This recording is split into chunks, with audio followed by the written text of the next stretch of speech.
everybody been? Esiwakago back here again, and the vibe is getting better and better. And thank you so much for the so many subscribers, and we are heading to 10K. We are only left with 700 people and 85 for us to be able to hit 10,000 by the end of this month. And before I go ahead, this video is sponsored by TapTapSend.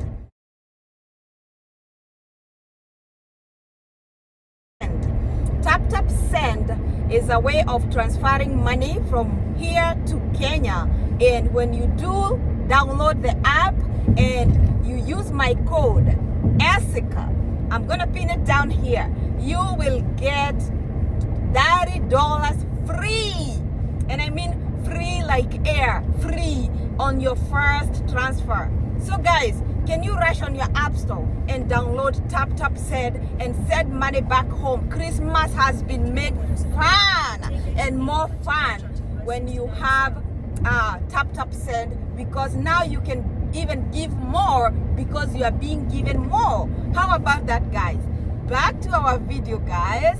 So here today I want to talk about getting that invitation by someone who is in America. Why is it so hard? Why is it so hard? Because I have seen people, I have heard people telling you or telling someone I know, or even telling me, Essie, can you invite me to America? Some people even come to me and they go through a very long route trying to get to the point. But let me tell you something. If you come with stories of I'm looking for a host, we assume you already have the visa. The only thing you are lacking is the host. So it is good to be clear from the word go. That way you won't get your time wasted back and forth questions. So that is not even the point. My point is, guys, why is it so hard to get invited by someone you know they live in America? Why don't they invite you that easily, like the way you would think? Here is the reason as to why. Number one, that person who is inviting you, they are not just writing a letter saying they are inviting you to their house. They are also swearing on the letter that they're gonna be taking care of you when you are in America, when you live in America.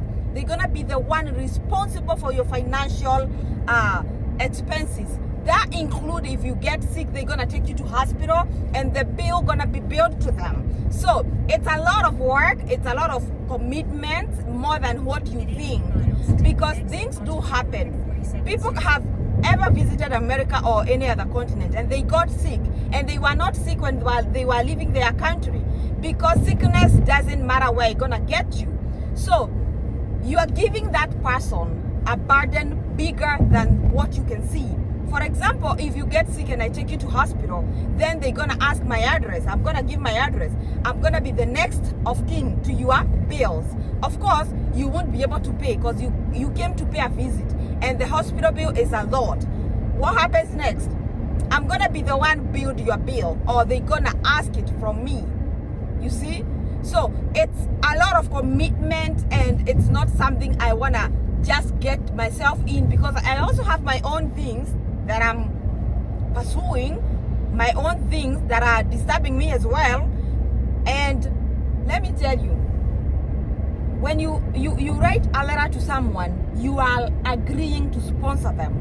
And I know people will come with stories like, what if I have my own money? You don't have your own money. Trust me, there is not enough money you're gonna come with here that can pay a medical bill. Trust me when I say it.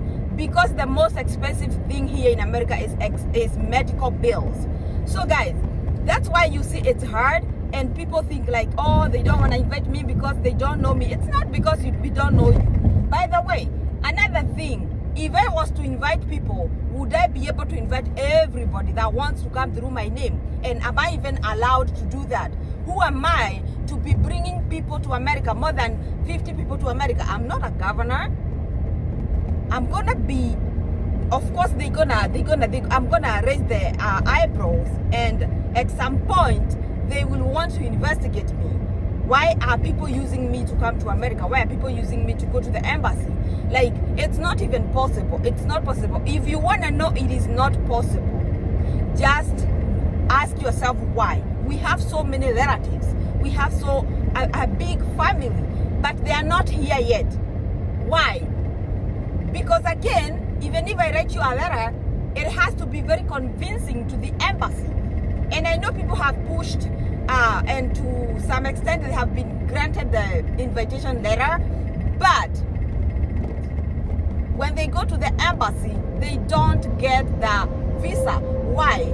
Because the invitation letter carries the weight of if the consular officer will agree to giving you a visa to America. Why are you visiting America? Do you have a concrete reason why you are visiting America? Who is this person inviting you? Are you related? No.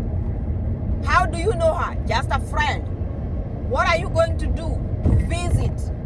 Then they're like, man, there is Zoom. You can at least call her and see her. So they ain't gonna stamp that. They ain't gonna endorse your visa to America. So there are so many things and factors that leads to people being denied the entry to America. And so being invited by someone to America. If I invite my friend, that is not a concrete reason for a friend to come see me, unless it is a family member. And we have also heard of so many family members being invited and they were denied visa. Why? The visa was denied because it didn't have a valid reason as per the officer who interviewed them, and we cannot control that. So guys, I just wanted to make it clear that it's not possible for a person like Esua Kago to be inviting everybody who wants to be invited in America. If I was able to do that, I would start with my family members and all of them would be here. I know I did say I invited my dad. Yeah, he has a reason. That's my parent and they honor that. And sometimes they even deny them. They deny them a visa. Actually, it is just by the favor of God for a person to be granted any visa to come to America. It is by the grace of God. On that note, let me tell you, you can try to come to America to visit through tourism. Tourism, you are coming to spend in America. So you just need enough money and enough bank statement to support that you are coming here for tourism, and you can be able to tour and pay for yourself. Because when we invite someone, we have to state that I am the one paying the air ticket and also catering for their stay in America. Whether medical or any other expenses, I'm gonna be the one questionable. That's why we do not write people, strangers, invitation letters, because you don't want to have 50 people who are presenting you as their sponsor, and you are the one responsible for their expenses in case you are the one responsible. That letter is not just a letter, it carries a lot of weight. And I'm not gonna make this video longer than this. Let me just cut it here. I hope you understand my point. I hope I did shed some light to someone. Guys, keep on keeping on, and we can do all things through Christ who strengthens us. Cheers. I'm heading to work. It's 8:30 in the morning. I'll see you.